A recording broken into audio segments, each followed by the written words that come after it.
নমস্কার বন্ধুরা, welcome to doctor জি ভুঁই হোমিও চর্চা।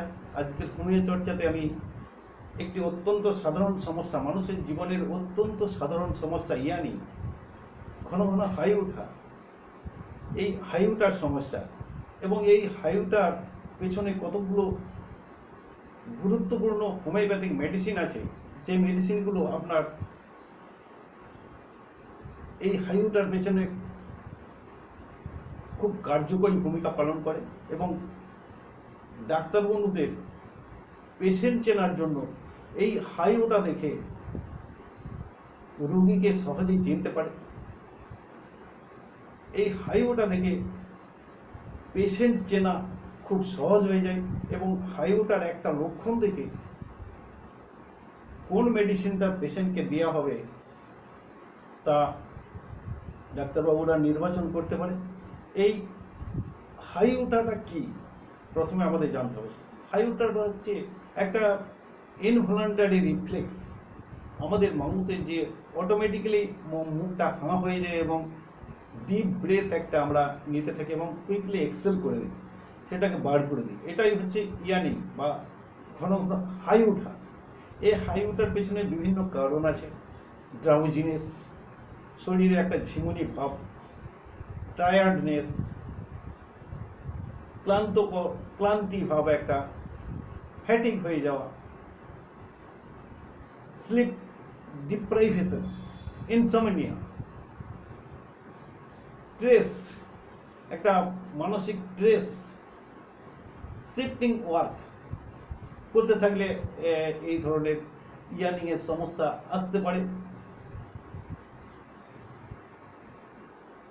স্লিপ অ্যাপনিয়া,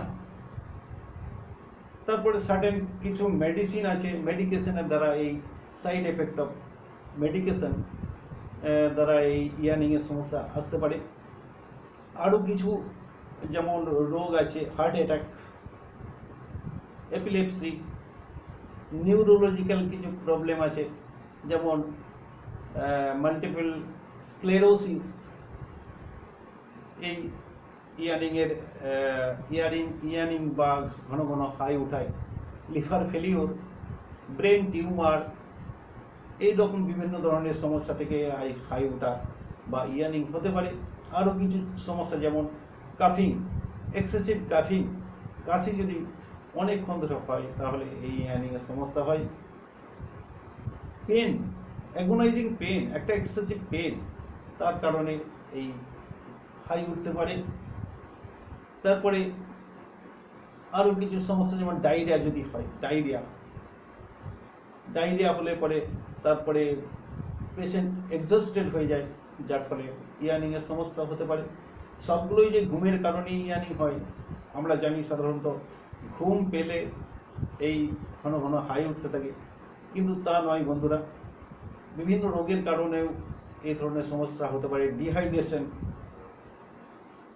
ডায়রিয়ার পরে অত্যন্ত ডিহাইড্রেশন হয়ে গেছে, শরীরে অত্যন্ত জল কম পড়ে গেছে, যার জন্য ইয়ানিং হতে পারে। কিন্তু ঘুম হচ্ছে না, ঘুম হতে চাইছে না, অথচ ইয়ানিং।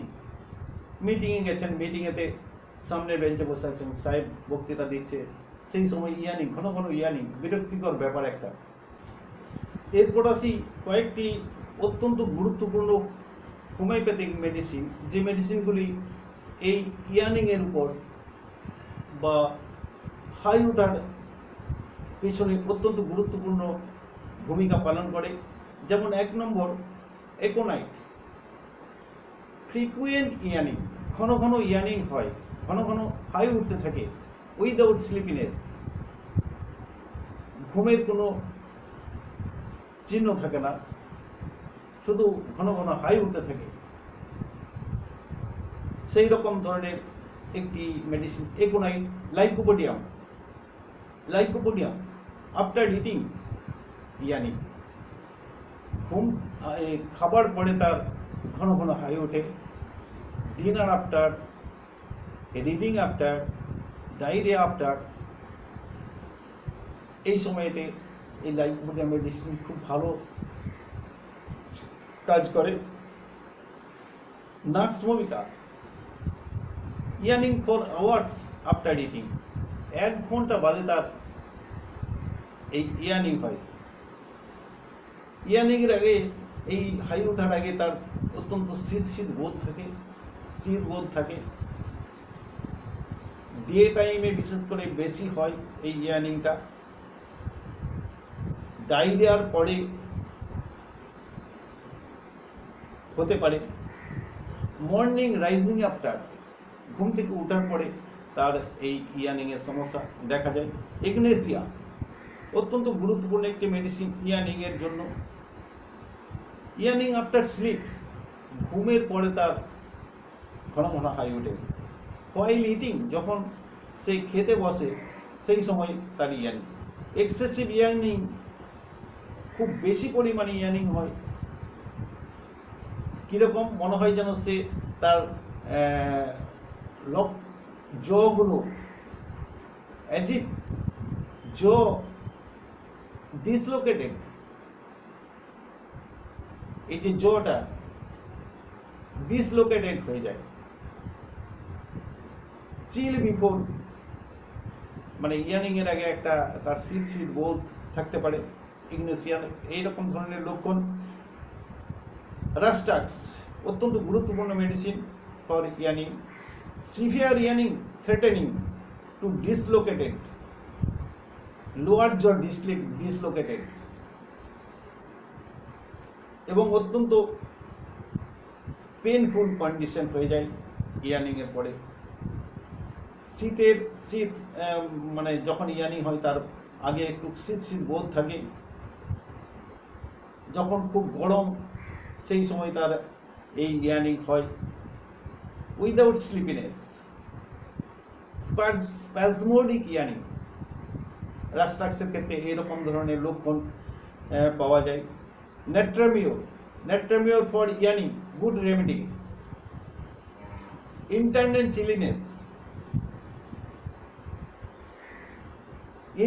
চিলিনেস, ইয়ানিং এর সময় একটা শীত বোধ, ভিতরে একটা শীত বোধ কাজ করে। কন্টিনিউয়াস,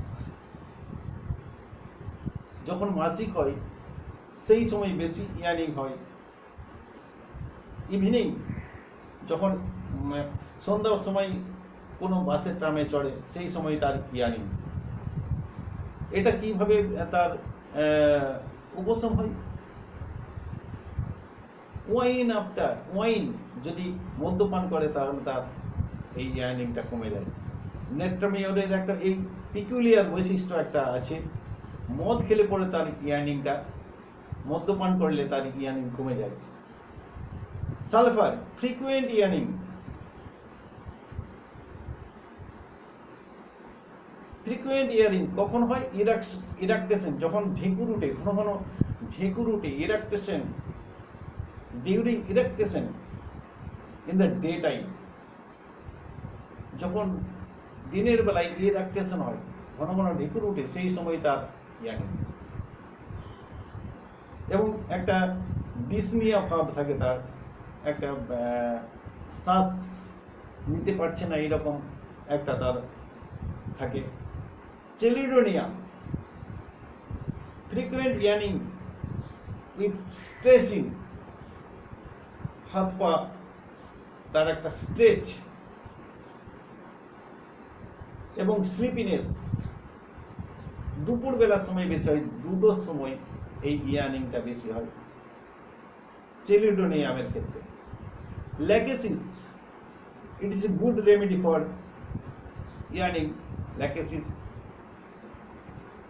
এই ইয়ানিং এর সময় অত্যন্ত রেস্টলেসনেস, পেশেন্ট অত্যন্ত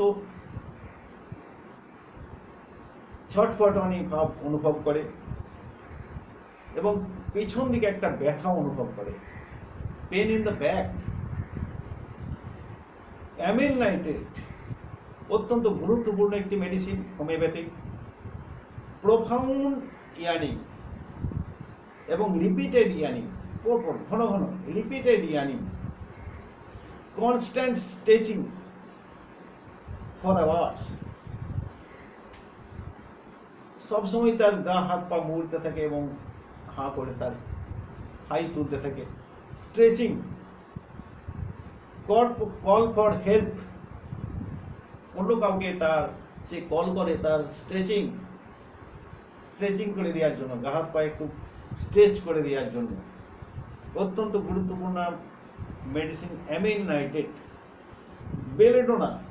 বেলেডোনার ইয়ানিং কিরকম?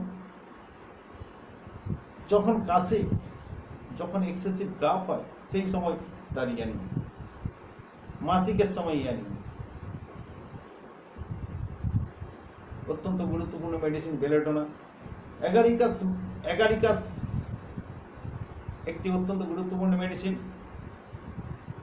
যখন হাসে হা হা করে যখন হাসে সেই সময় ইনভলান্টারিলি ইয়ানিং, হাই উঠা। যখন মর্নিং ওয়াক করে তখন তার ইয়ানিং। এইরকম ধরনের ইয়ানিং এর বহু মেডিসিন আছে। তার মধ্যে আমি এই 10-12টি মেডিসিন আপনাদের সামনে তুলে ধরলাম আজকে। ইয়ানিং এর এই পর্যন্ত, ইয়ানিং নিয়ে, এই হাই উঠা নিয়ে এ পর্যন্তই। যদি ভিডিওটি আপনাদের ভালো লেগে থাকে অত্যন্ত, তাহলে ভিডিওটি সাবস্ক্রাইব করবেন, সাবস্ক্রাইব করে পাশে থাকবেন। শীঘ্রই আবার দেখা হবে, ততক্ষণ আপনারা ভালো থাকবেন, সুস্থ থাকবেন। জয় হ্যানিম্যান, জয় হোমিওপ্যাথি। নমস্কার।